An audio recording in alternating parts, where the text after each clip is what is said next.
we stop doing it. We break that habit. It might take us some time, but we break it. And addiction is when we do something on a regular basis that we enjoy, and we find out it's bad for us, we make excuses to keep doing it. We must change our addictions into habits and break them. Everyone say break them. Break them. Now say it with enthusiasm. Break them. And that's what we need to do. And we must consistently do these things and eliminate the things that are creating problems in our life. So here I was, I had already had this information about the raw food diet, but now I had this information about the daylight diet. But I was very hesitant to talk about this because so many people thought I was already crazy from telling them not to eat cooked food. And you know, they say you are what you eat, and I eat nuts, so I guess that's true, right? I'm crazy, so you eat nuts. You get it? Yeah. All right, good, okay. Thank you. Okay, good. Oh, come on now. All right. So, I said I can't tell people not to eat at nighttime because, you know, they're not going to listen to me, and then they're not going to buy my books or do anything. So finally I said, okay, I won't tell anyone. I'll just experiment with it. So I would experiment with it here and there. I would go for a month not eating late, and then for a month I would eat very late and just to see what would happen and so on. And you know, and then finally, you know, I just kept reading, and then finally it was about 2 years ago where I read this book by a friend of mine, Tanya Savasta. And she wrote books on raw beauty, how to be beautiful and raw, and all this other stuff. And I guess I was I needed that, so I was reading her books. But no, I'm just joking. I don't need that. I get my beauty sleep. Okay, so but she is a beautiful lady, you know, and she's not that young either, but she looks like young and wonderful. And her other books are wonderful, but this book was so great. And in this book, she spoke about the daylight diet. And I was amazed. I was like, here's somebody else talking about the daylight diet, who I actually know. And she was saying so many great things about it, but I had found out things that she didn't have in here.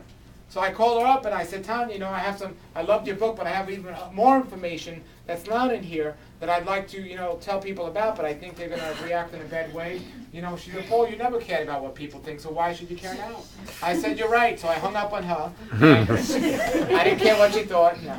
And I had some conversation with her. Anyway, she encouraged me to write a book about it, and she actually wrote the foreword for the book. And now my book is not here tonight. It's coming out. It'll be out in about 1 month. But you can pre-order it tonight if you'd like to, and I'll send it to you with free shipping.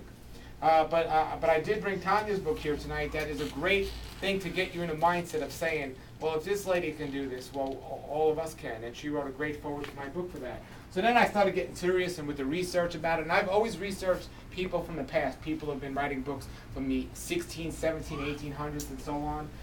Because it used to be for me to tell people not to overeat. But it's not even overeating now, because you can eat the same thing in the afternoon and the same thing at nighttime, but it's so much different at nighttime. So we have to understand, when the sun goes down, digestion slows down, but when the sun is out, digestion is best without a doubt. You see I'm a poet, you didn't even know it. When the sun goes down, digestion slows down, but when the sun is up, digestion is working at its best. So I found that out, and I just wanted to get all this information. I was reading all these people from the past. John Wesley spoke about a daylight diet. It all comes down to temperance with the things that we should be doing. And then I don't say temperance in all things, but there's some things we shouldn't be doing that some people say, well, I'll just do it in moderation. Well, poison in moderation is still poison. So I say temperance in the things that we do. You know, and that'll make us be consistent at it and so on. But most people are overdoing things. They think if something's good, they'll do it more. And then that ends up making it bad.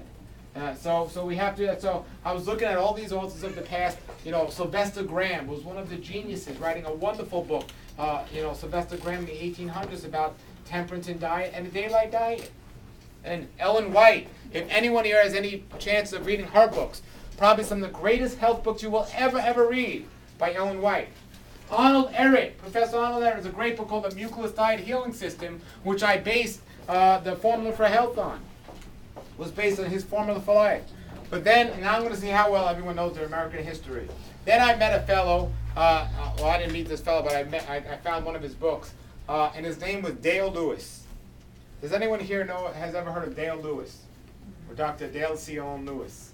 Well, he's one of the most popular people in American history, and he started something in the 1800s, and I'm going to get this right because I don't have the best speech in the world. I'm from a little town called Brooklyn, but it's called, the movement was called Prohibition. Prohibition, I got it right? All right. I used to say probation, and everyone was like, this guy was in jail? No, he started the Prohibition movement, which means getting liquor outlawed or banned. and he was successful. He actually, probably one of the only fellows in United States history that was successful in getting liquor outlawed. And it was amazing, but it only lasted for a short time because after a while people got stressed out and they wanted to drink. so that ended that. And then so people started to drink and everything else, but this fellow was also part of a temperance movement, which was in the 1800s, where all these health writers that were preaching, we shouldn't be overeating our food, we should only be eating 2 meals a day or 3 meals a day at most, and so on. And he wrote several books, but the book I first got a hold of, and my favorite book, was called Talks About People's Stomachs. And that's actually Dale Lewis right there. He didn't own a razor blade. No, back then, not too many people shaved. It was considered healthy, which is probably very healthy. And even presidents back then had beards. But he wrote this book, and I read this book, and as I was reading this book when I was doing my research for the Daylight Diet, there was so much information in this book that I was so excited about that I quoted him so many times in my book that I said, you know what, I got to do something. I ended up reprinting this book. First I ended up getting a first edition copy from 1870. I'll never forget. I got a first edition copy. It was the oldest book I own. And me being the Einstein I am, I had these yellow stickies. And I'm like, that's interesting. And I put it on that page. And then later, like, oh, I'm done with that. And I went to move the sticky off. And like a new book, the sticky will just come off. But not a book from 1870. The page came off. Like the whole page, not just the sticker. So I have a book from 1870 that has every page except one. But anyway, I got the whole book, every page, reprinted. And I make it available, and I ended up writing a foreword for this book, which pretty much summarizes what I just told everyone.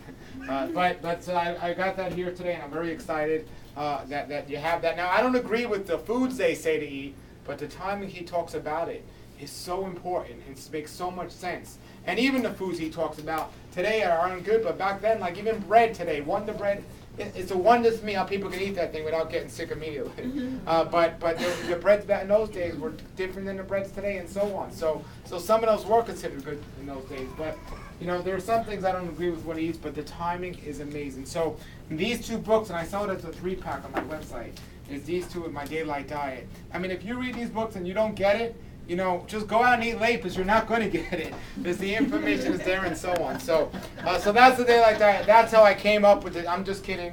Don't say I didn't get it and I'm eating late. And don't do that. If you don't get it, call me up and we'll figure out what the problem is. Some people say, well, Paul said I didn't get it. I go out and eat. So some people will purposely try not to get it. They'll like skim through my